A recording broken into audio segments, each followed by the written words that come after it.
Vomit Comet by Jay Wilburn.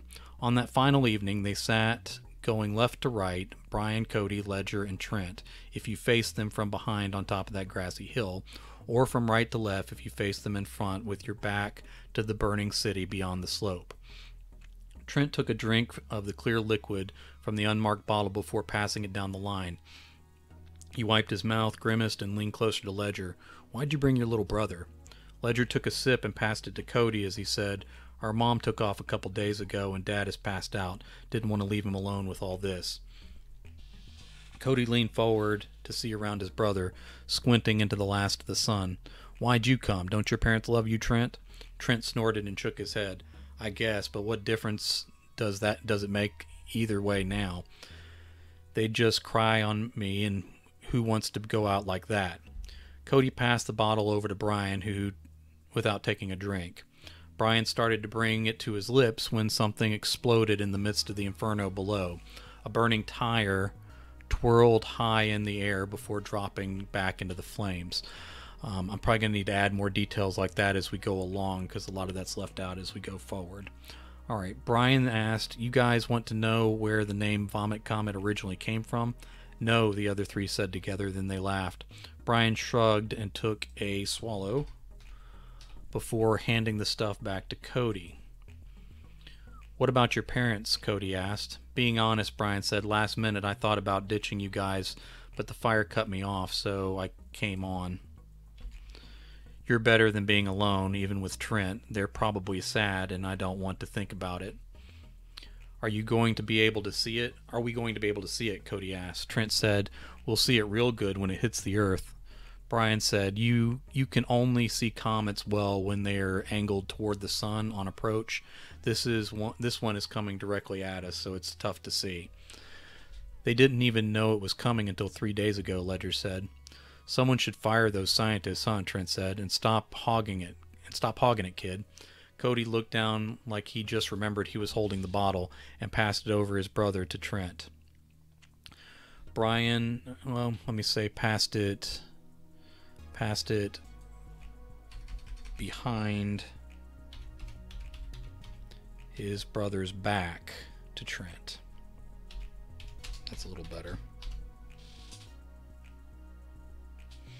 Behind his brother's back to Trent. Brian stared up at the sky and said, "Comets move 3 times as fast as asteroids, so they are hard to catch in a situation like this."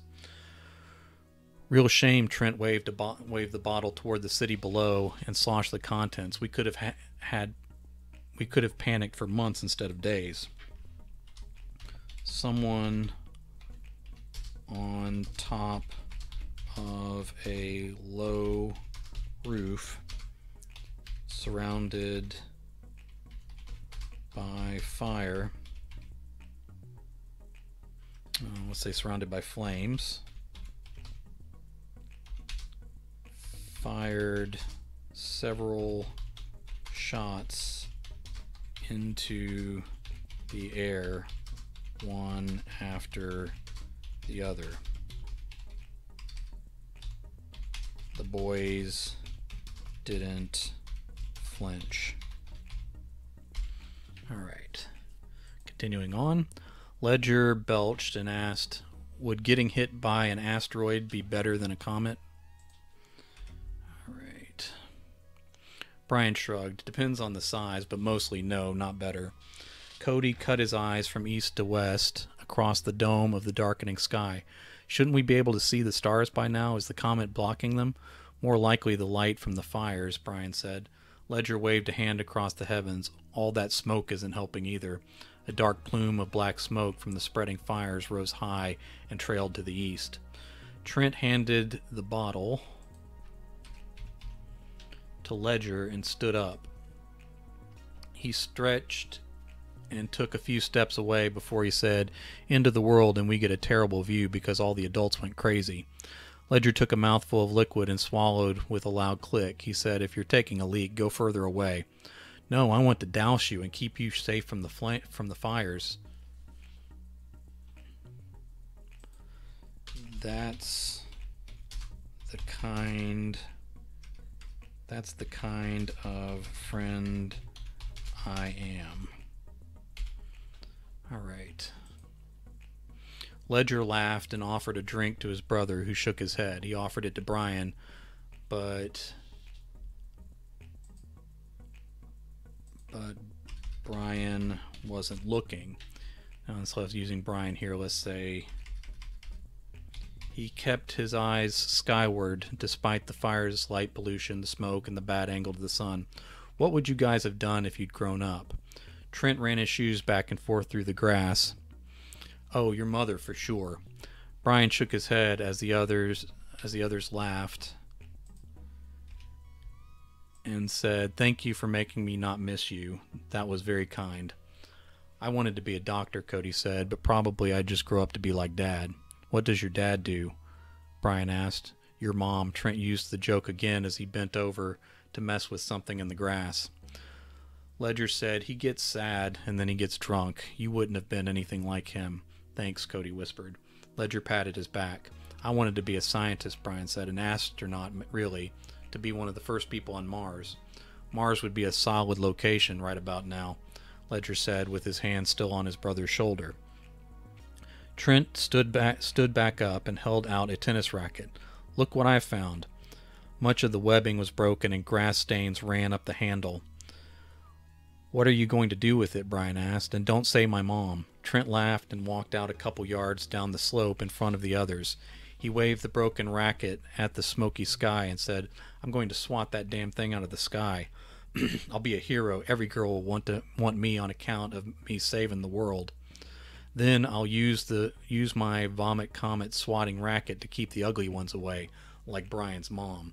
Everyone laughed, including Brian, who saluted Trent with both his middle fingers. Trent bowed and danced back and forth across the slope, swinging at the sky with enough force that the racket whistled through the arc. "Are you guys sad at all?" Brian whispered. He reached over and took the bottle from Ledger. Alright, sorry, let me fix a word there. Cody stared down at the grass between his feet.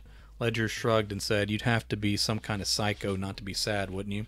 "Psycho like Trent," Brian said. "He's sad," Ledger said, "sad and scared as hell. This is just how he deals with it." "I'm glad I'm here," Cody said. "It almost feels normal." Brian sighed and turned on the battery lantern between his feet. Their faces were clearer then. Excuse me, I'm sorry. Alright, starting from that paragraph again. Brian sighed and turned on the battery lantern between his feet. Their faces were clearer then. He said, "I wish they'd stuck that with regular shows instead of all the doom and gloom news. There are episodes that never got released. They should have just put out every movie already made for us to enjoy while we could." Ledger took the bottle back from Brian. "Maybe everyone wouldn't have gone so batty and violent then." Screams rose in the distance. Sirens wailed, but seemed to be moving away from the fire. A plane tore through the sky. Wrong kind of through. No typo bothers me more than a homophone. That makes me feel dumb when I do those. So I try to catch them all before anything is published. No way to do that when you're writing on stream. Everybody just sees how dumb you really are. All right. A plane tore through the sky, low and loud. Brian, Cody, and Ledger drew close together until their shoulders touched. Trent lowered his racket and turned to face the others with his eyes wide at the edge of Brian's light. "Holy crap, I thought that was it." "Crazy time to be flying," Ledger said. "Could they outrun it in a plane or survive it being off the ground?" Cody asked. Brian shook his head. "No difference." Trent sat down with his back to the city, forming more of a circle than a line. He held up the racket and asked, any of you want to try? Maybe you'll have better luck." When no one answered, he threw the racket over his shoulder, and the boys laughed about that for a long time. They laughed longer and harder than they would have on any other night. "We should have gotten candy," Trent said. Everything was closed. Cody spoke without looking up. He leaned against his brother, and Ledger led him. "You're right," Trent said. "We wouldn't want to risk getting in trouble for breaking in." "I think the candy is on fire," Ledger said, "but if you're quick, you might find pre-toasted marshmallows, maybe." They continued to talk about less and less important things. Cody dozed off against his brother, and the older three lowered their voices without anyone saying to do so. The point of impact was thousands of miles away. None of them saw it. They spoke a few more words as the end spread toward them at incredible speed.